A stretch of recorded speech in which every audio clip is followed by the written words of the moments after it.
Hi kids, we are starting a new chapter of grade 8, that is chapter number 5, data handling. So we'll first talk about कि बहुत सारी situations life में ऐसे आती हैं जब आपके पास डेटा होता है और उसको किसी भी ग्राफिकल फॉर्म में रिप्रेजेंट किया जाता है और क्यों किया जाता है, जिससे हम डेटा को इजीली इंटरप्रेट कर लें। कभी आपने देखा है क्रिकेट मैच देखते टाइम बहुत सारा डेटा ग्राफ की फॉर्म में हमें नज़र आता है। जब आपके इलेक्शन रिजल्ट्स आते हैं तो भी आप डेटा ग्राफ की फॉर्म में देखते हैं। तो ऐसी सिचुएशंस में अगर डेटा ग्राफिकल फॉर्म में कलरफुल वे में आपको शो किया जाता है तो आप डेटा को देखकर एनालाइज कर सकते हैं, इजीली इंटरप्रेट कर सकते हैं and it is so easy and fun to go for it. तो आज हम अपनी क्लास में सीखेंगे how to deal with bar graphs, histogram and pie chart. Start करते हैं सबसे पहले बार चार्ट से and this bar graph is also called column graph. जब भी आप बार ग्राफ बनाते हैं तो आपको ये चीज़ हमेशा ध्यान रखनी है कि बार ग्राफ में हम छोटे छोटे बार्स बना रहे हैं जिनकी विड्थ इक्वल है और वो जो रेक्टेंगल्स बन रहे हैं वो आपके डेटा को रिप्रेजेंट कर रहे हैं। मेक श्योर जब भी आपके बार बनेंगे तो आपके बार्स की विड्थ इक्वल होनी चाहिए। Now we learn how to draw the bar graph. जब बार ग्राफ बनाते हैं तो सबसे पहले एक एक्स एक्सिस आती है, एक वाई एक्सिस आती है और एक्स एक्सिस पर हम अपने डेटा को बार्स की फॉर्म में रिप्रेजेंट करते हैं एंड यहाँ वाई एक्सिस पर आपका स्केल होता है। हम स्केल को वाई एक्सिस पे शो कर रहे हैं जो वर्टिकल है और आपकी वर्टिकल बार्स आ जाती हैं।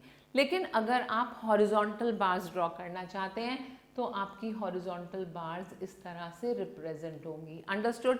And here your scale will come on X axis. Understood? And now we move further, we learn अगर आपके पास कोई बार ग्राफ बना हुआ है तो उस बार ग्राफ को हम किस तरह से रीड करते हैं। So let's look at the example here. यहाँ पर एक क्रिकेट मैच का, इंडिया का 5 डे मैचेस का स्कोर है and we are going to interpret that score. So we'll read यहाँ पर मैचेस 1, 2, 3, 4, 5 दिए हैं एक्स एक्सिस पर और आप देखेंगे यहाँ हमने इक्वल विड्थ की बार्स ली और वाई एक्सिस पर आपको शो कर रहा है कितने रन स्कोर हुए। Now based on this data we have few questions. First question है कि आपको यहाँ कौन सी इंफॉर्मेशन मिल रही है। So will write down the answer that this represents the information about the runs which are scored by India in 5 one-day matches of the series. Next question is which axis represents the runs scored by India? तो runs आपके y axis पर represent हो रहे हैं. And next question is in which match did India score the least run? तो बहुत जल्दी देखेंगे and you will answer me very promptly कि least runs हमारे मैच 5 में आए हैं। And after that in how many matches did India score more than 200 runs. तो आपने मोर देन 200 पर जाना है। So it is more than this. आपने देखा first, third and fourth match में इंडिया ने मोर देन 200 रन स्कोर किए हैं। And coming to the last question, the question is what is the average score of 5 matches. तो 5 matches के scores को हमने ऐड किया और ऐड करके 5 से डिवाइड किया और हमने आपको रिजल्ट दिया that is 228 is the average score. Let's move further. अब हम सीखेंगे डबल बार ग्राफ क्या होता है। तो double bar graph is basically related with the situation जहां आपने दो डेटा को कंपेयर करना है। सपोज एक स्टूडेंट के मार्क्स हैं डिफरेंट सब्जेक्ट्स में and we want to compare कि उसके मार्क्स हाफ ईयरली और एनुअल के पैरेलली हों तो हम डबल बार ग्राफ यूज़ करेंगे। या कभी कभी ऐसी सिचुएशन होती है कि स्टूडेंट के मार्क्स क्लास की एवरेज मार्क्स से कंपेयर होना है तो वहाँ पर हम डबल बार ग्राफ ड्रॉ करेंगे। या आपने suppose current sale of production of a factory देखनी है and you want to compare it with the sale of the previous year, again you want 2 bars and this help you to compare the data very easily. अब एक example लेते हैं, इससे और अच्छे से क्लियर हो जाएगा। So we have a example that you want to compare the sale of mobile handsets of different companies और हमने 2 ईयर का डाटा कलेक्ट किया 2020 का एंड 2021 का, and then based on it आपके पास कुछ क्वेश्चंस हैं। तो हमने सबसे पहले अपने बार ग्राफ को देखा। यहाँ पर सैमसंग का 2 इयर्स का डेटा है, सोनी का 2 इयर्स का डेटा है, नोकिया का 2 इयर्स का, माइक्रोमैक्स का और एप्पल का। तो आपके पास जो सबसे पहला क्वेश्चन है, it was which is the most popular mobile set of 2020। तो 2020 का आपका जो फर्स्ट डेटा है उसमें हमने ऑब्जर्व किया कि सोनी का जो मोबाइल है वो मोस्ट पॉपुलर है। Coming to the second question, the sale of which mobile set has shown the biggest increase। तो biggest increase मतलब एक ही लास्ट ईयर प्रेजेंट ईयर, यहाँ पर लास्ट ईयर प्रेजेंट ईयर, यहाँ तो डाउनफॉल हुआ है। नोकिया की बात करें तो सेल इक्वल आई है। कमिंग टू माइक्रोमैक्स, माइक्रोमैक्स ने तो बहुत अच्छी सेल ग्रैब की है, so your answer becomes Micromax. Third question था कि कौन सा ऐसा मोबाइल सेट है जिसकी दोनों ईयर्स में सेम सेल है। Can you tell me? Perfect, that is Nokia. So Nokia की कोई भी सेल में डाइवर्जन नहीं हुआ। And the next question is, we come to the fourth question, sale of which mobile handset has decrease. तो आपने decrease देखना है तो सोनी के मोबाइल में की सेल में डिक्रीज हुआ है, so your answer becomes Sony. And coming to the E part, sale of which mobile handset has doubled, so we will say that Apple की सेल just double हो गई, right? तो आपकी 2020 की और 2021 की सेल में just double का इंक्रीज हुआ है। और लास्ट क्वेश्चन बोलता है कि टोटल सेल ऑफ 2020 एंड 2021 का डिफरेंस निकालना है। तो आप पहले टोटल सेल 2020 की निकालेंगे, वी गेट 24,500। ऐसे ही 2021 की सेल हमें मिली 28,500, इन दोनों का डिफरेंस हमें मिला 4,000, and this is the increase in sale. अब आपके पास एक्सरसाइज आती है, you are going to do similar questions over here. कुछ क्वेश्चंस आपको बार ग्राफ दिए हुए हैं और कुछ क्वेश्चंस में आपने बार ग्राफ ड्रॉ करने हैं। सो बी वेरी वेरी क्लियर, जब भी आप बार ग्राफ ड्रॉ करेंगे, एक्स एक्सिस बनाएंगे, वहाँ अपना डेटा लिखेंगे जिनकी बार्स बननी है, वाई एक्सिस में आप स्केल बनाएंगे, and make sure the width of your bars should be equal, very nice, and your space between the bars should be left equally, understood? Now we move further and we come to the new topic. अब हम सीखेंगे histogram. तो histogram का हमने interpretation और construction दोनों चीज़ें सीखनी है। एंड हमें आज तक मालूम है कि जब भी हम बार ग्राफ बनाते थे उसमें हमेशा इक्वल गैप्स होते थे बार्स के बीच में, राइट? एंड जब आप हिस्टोग्राम बनाएंगे तो उनकी बार्स में गैप नहीं होंगे। तो हिस्टोग्राम कब बनता है? जब आपका डेटा कंटिन्यूअस होता है, understood? And then you are going to make the rectangles. वैसे ही रेक्टेंगल्स बनेंगे जैसे आपके बार ग्राफ बन रहे थे, बट रेक्टेंगल्स एक के साथ एक जुड़े हुए होंगे, understood? So whenever you want to draw a histogram, first thing is आपने एक्स एक्सिस और वाई एक्सिस की लाइन ड्रॉ करनी है। Then you are going to choose suitable scale for X axis जो कंटिन्यूस डेटा दिया है, ऐसे ही वाई एक्सिस का आप सुटेबल स्केल चूज करेंगे, एंड फाइनली आपने रेक्टेंगल्स ड्रॉ कर देने हैं with the given class intervals, and the frequencies will be represented as the heights of your bars. So here we have an example for histogram. यहाँ पर आपको एक histogram दिया है और आप इसको अच्छे से स्टडी करेंगे, and then you are going to answer the questions which are given here. तो सबसे पहले आप ऑब्जर्व करेंगे कि हिस्टोग्राम किस चीज़ का है। This histogram is showing the marks in science and the number of students. That means एक क्लास में कुछ स्टूडेंट्स हैं, कितने स्टूडेंट्स के किस रेंज में मार्क्स आए हैं। तो यहाँ आप एक कंटिन्यूस फ्लो देख रहे हैं, 10 से 20 तक के मार्क्स लाने वाले 3 स्टूडेंट्स हैं। ऐसे ही अगर आप ध्यान से देखेंगे 20 से 30 तक के मार्क्स लाने वाले हमारे पास यहाँ पर सिर्फ एक स्टूडेंट है। And then we have 30 to 44 students, 40 to 50 we have 9 students, 50 to 65 students हैं, then 60 to 70 we have 10 students, and 70 to 80 we have again 5 students. और 80 to 90 भी और 90 to 100 भी we have 3 students, right? अब इस पूरे डाटा को ऑब्जर्व किया और फर्स्ट क्वेश्चन रीड किया, what information is depicted in the above histogram? So we could see that the information is giving us that how many students got marks in which range in science, okay? And after that, what is the size of each class? तो ये class होती है बेटा 10 to 20, 20 to 30, this is class, and 20 minus 10 हमें 10 मिल गया, तो हमने बोला साइज ईच क्लास का 10 है. And write the number of students in the highest marks group. तो हाईएस्ट मार्क्स ग्रुप आपका 90 to 100 है, and there are 3 students. So we say that there are 3 students between 90 to 100 marks, right? And then in which group the number of student is same. आपने यहाँ observe किया कि group for this 50 to 60 और 70 to 80 में हमारे पास equal number of students हैं. ऐसे ही अगर आप ध्यान से देखें 80 to 90 और 90 to 100 में सेम स्टूडेंट्स हैं जितने 10 to 20 में है. So in these 3 groups again we have 3 students और हमने यहाँ पर मेंशन कर दिया, okay? Then we come to next question, what is the number of students in the lowest marks group. Lowest marks group क्या है? yes, that is 10 to 20, and we have 3 students getting 10 to 20 marks. इसको ऐसे हमने mention किया. और last question में क्या दिया है?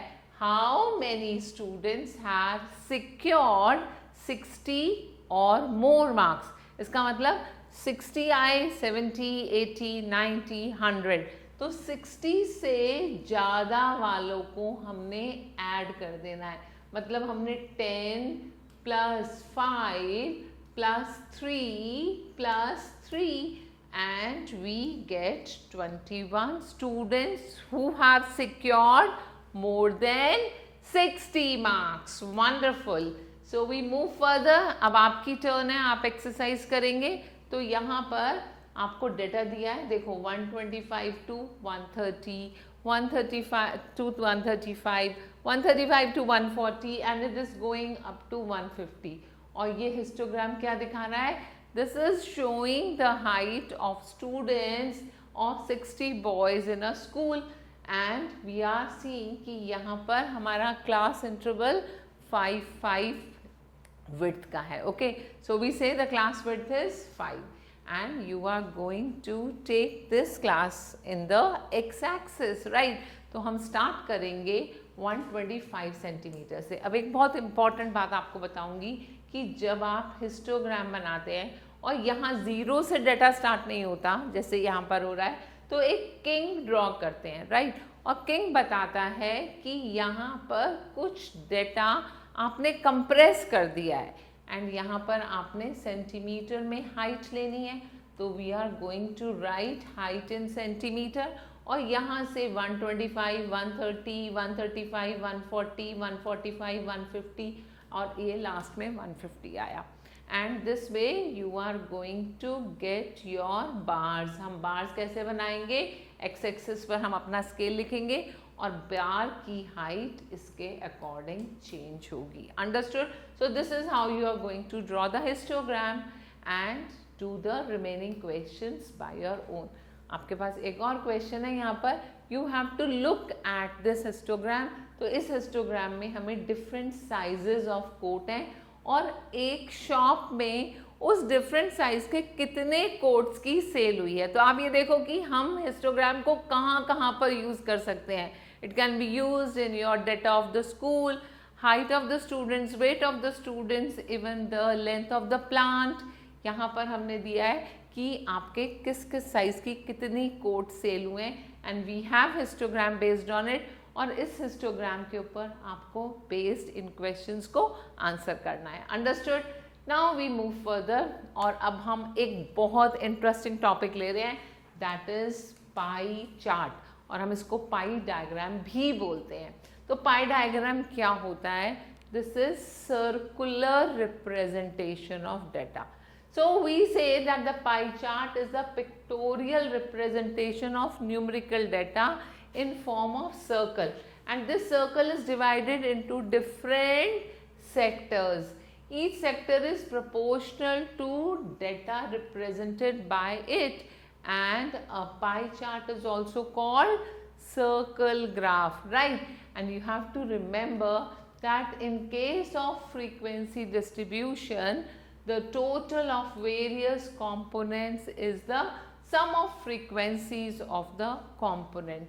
तो यहाँ अब हम सीखते हैं कि पाई चार्ट को कैसे ड्रॉ किया जाएगा. तो सबसे पहला स्टेप क्या होगा? You have to take the data and find the sum of various components जो आपको दिए हुए हैं, और उसके बाद उसकी हेल्प से हम सेंट्रल एंगल निकालेंगे जो आपके सर्कल को डिफरेंट सेक्टर्स में डिवाइड करेगा.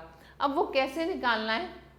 We are going to first write down the central angle of a component is equal to value of component divided by total of all components and multiply by 360 degree, right? And then हमने एक circle बनाया, कोई भी radius ले सकते हैं आप, small या big as per your availability of space, and then हमने एक horizontal line draw कर दी. तो ये circle बना और इस सर्कल में सेंटर से एक हॉरिजॉन्टल लाइन आ गई, एंड देन इस पूरे सर्कल की जो डायमेंशन होती है 360 डिग्रीज, हमने इसको अकॉर्डिंगली जो आपकी वैल्यू आई है सेंट्रल एंगल की उस पार्ट्स में डिवाइड कर दिया, and each part represent different components. So let's see how are we going to use and read the pie chart. Now the process of obtaining various information related to the given pie chart is called reading a pie chart. आपको एक pie chart दिया हुआ है और उससे आपने कोई information extract करनी है, analyze करनी है, interpret करनी है, right? So we need to know the value of the component. सबसे पहले हमें component की value पता होनी चाहिए. अब यहाँ आपको जो भी central angle जो degrees में दिया है वो लिखेंगे, मल्टीप्लाई बाय टोटल वैल्यू लेंगे अपनी कंपोनेंट की, एंड यहाँ डिवाइड बाय 360 कर देंगे. और इसी तरह अगर आपने किसी भी कंपोनेंट की परसेंट वैल्यू निकालनी है तो हमने सेंट्रल एंगल लिखा डिवाइडेड बाय 360, और उसको क्योंकि परसेंटेज में कन्वर्ट करना है और परसेंट का मतलब होता है आउट ऑफ 100, दैट मीन्स हम उसको 100 से मल्टीप्लाई कर देंगे. Now let's start doing a example. तो पहला एग्जाम्पल रीड करते हैं. The sales of various electronic elements in a super bazaar on a particular day is given here. And क्या क्या दिया हुआ है? रेफ्रिजरेटर की ₹9,000, मोबाइल की ₹6,000, लैपटॉप की ₹27,000, LCD is ₹12,000, AC is ₹18,000. अब इस डाटा को लेकर आपने पाई चार्ट बनाना है. तो सबसे पहले हम टेबल बनाएंगे. टेबल में हमने सबसे पहले आइटम्स के नाम लिख दिए, हमारे ये 5 आइटम्स थे, और उसके साथ उनकी रुपीज़ में सेल्स की कॉस्ट लिख दी. अब जब इन सब वैल्यूज़ को ऐड किया तो हमें मिला 72,000 रुपीज़. ओके, अब बारी आती है सेंट्रल एंगल निकालना है. तो कैसे निकालेंगे? हर वैल्यू जो आइटम है उसकी एक पर्टिकुलर वैल्यू है. यहाँ 9,000 है, डिवाइडेड बाय टोटल क्या दिया है? 72,000, एंड जब हमें 1/8 मिला इसको मल्टीप्लाई बाय 360 डिग्रीज किया तो हमें 45 डिग्रीज मिला. इसी तरह 6,000 डिवाइडेड बाय 72,000 मिला 1/12, और उसको 360 से मल्टीप्लाई किया, we get 30 degree. Then 27 divided by 72,000 gives you 3/8. You multiply it by 360 again और हमें मिला 135 degrees. Then 12,000 divided by 72,000 is 1/6. Multiply by 360, it comes out as 60 degrees. 18,000 divided by 72,000 gives you 1/4, and 1/4 multiplied by 360 degrees gives you 90 degree. Now what will you do? Here you are going to draw a circle. सबसे पहले हमने एक line draw की horizontal. First angle जो हमें 45 degrees नज़र आया था ये बनाया 45 डिग्रीज का. यहाँ पर मेंशन कर दिया रेफ्रिजरेटर। देन इस लाइन से 30 डिग्रीज का एंगल बनाया, ये मोबाइल को रिप्रेजेंट कर रहा है। फिर इस लाइन से 135 डिग्रीज का एंगल बनाया जो लैपटॉप को रिप्रेजेंट कर रहा है। And then LCD that is 60 degrees, और रिमेनिंग आपका एरिया बच गया, ये वाला लास्ट सेक्टर है that is of 90 degrees and it is representing AC. So very easy work. Now your task is to do these questions and draw the pie chart for the given data. Understood? अब हम आते हैं एक और example पे जहाँ आपको pie chart already दिया हुआ है for the different modes of transport जो 720 स्टूडेंट्स हैं स्कूल के वो यूज़ करते हैं, and you have to find the percentage of students using each mode. So we'll see, सबसे पहले हमने बस को देखा, बस का 60 डिग्रीज दिया हुआ है. So you will first right 60 degree divided by 360 और टोटल नंबर ऑफ स्टूडेंट्स हमें 720 दिए हैं. So we'll multiply it by 720, we get 120.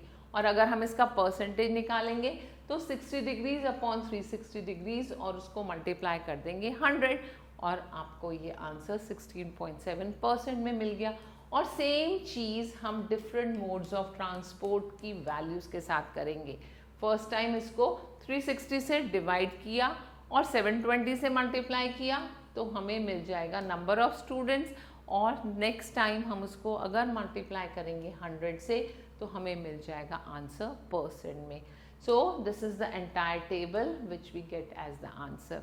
And now your turn to try doing these questions yourself. Okay, in questions को try करेंगे and it is going to make you more confident, right? And here we have a summary of the chapter. So the data collected through a survey is called ungrouped data, and ungrouped data may be sometimes discrete, बिखरा हुआ हो सकता है, या कई बार वो continuous भी हो सकता है. एंड जो मैक्सिमम और मिनिमम वैल्यू ऑफ ऑब्जर्वेशंस है उसको हम हमेशा बोलते हैं रेंज, राइट? एंड अगर हमारे पास कोई क्लासेस दी हुई हैं लाइक 0 to 4, 5 to 9, अब ये कंटिन्यूस नहीं है, हम इनको बोलेंगे डिसकंटिन्यूस क्लासेस, राइट? क्यों बोलेंगे? क्योंकि यहाँ 0 to 4 है और 4 से 5 के बीच की कोई भी वैल्यू नहीं दिख रही. ऐसे ही 5 to 9 है और 9 से 10 के बीच में फिर गैप हो गया, तो ये जो गैप्स होते हैं इसको बोलते हैं डिसकंटिन्यूस, और हम उसको कंटिन्यूस डाटा में कन्वर्ट कर देते हैं 0 to 5, 5 to 10, 10 to 15, राइट? तो ये सारा डाटा हमारा कंटिन्यूस क्लास बन जाता है. अब बात करते हैं बार्स की हाइट्स की. So the Heights of the bars in the bar graph shows the frequency of the corresponding observations. And then we come to pie chart. Pie chart is drawn in a circle, और circle का कोई भी radius हो सकता है, और जो उसके sectors होते हैं, each sector of the circle in the pie chart represents the frequency of corresponding variable. And a histogram is a pictorial representation of grouped data in the form of rectangles touching each other whose basis represents the class interval and height represents the corresponding frequency कि उस particular class interval की कितनी frequency है. Understood? Now we have a wonderful brain booster which I want you to explore yourself. अब आते हैं हम multiple choice questions पे. तो आप यहाँ पर क्वेश्चन देखेंगे डिफरेंट मैचेस में कितने कितने रन स्कोर हुए, ये आपको एक डाटा दिया हुआ है. And the following histogram shows the number of runs scored by a cricket player in one day matches. Now you have to read the histogram and you have to answer the question. सबसे पहला question read करते हैं. क्या question है? How many matches did he play in 40 to 60 run group. तो जल्दी से देखेंगे 40 to 60 रन ग्रुप में 10 ऑप्शन आ रहा है and we will say 10 matches. Next question है how many matches did he play in all. तो फर्स्ट कैटेगरी में 4, सेकेंड में 4, 4 plus 4 is 8, 8 plus 10 is 18, 18 plus 4 more is 22 and 2 more is 24. तो आपका answer हो जाएगा B option, that is 24. Coming to the next one, in how many matches did he score less than 60 runs? अब आपने less than 60 runs के लिए 4 लिया, पहले 0 to 20, फिर से 4 लिया, 20 to 40 and plus 8. तो कितना हुआ? 18. D becomes your right option. Understood? And now is the time to say goodbye.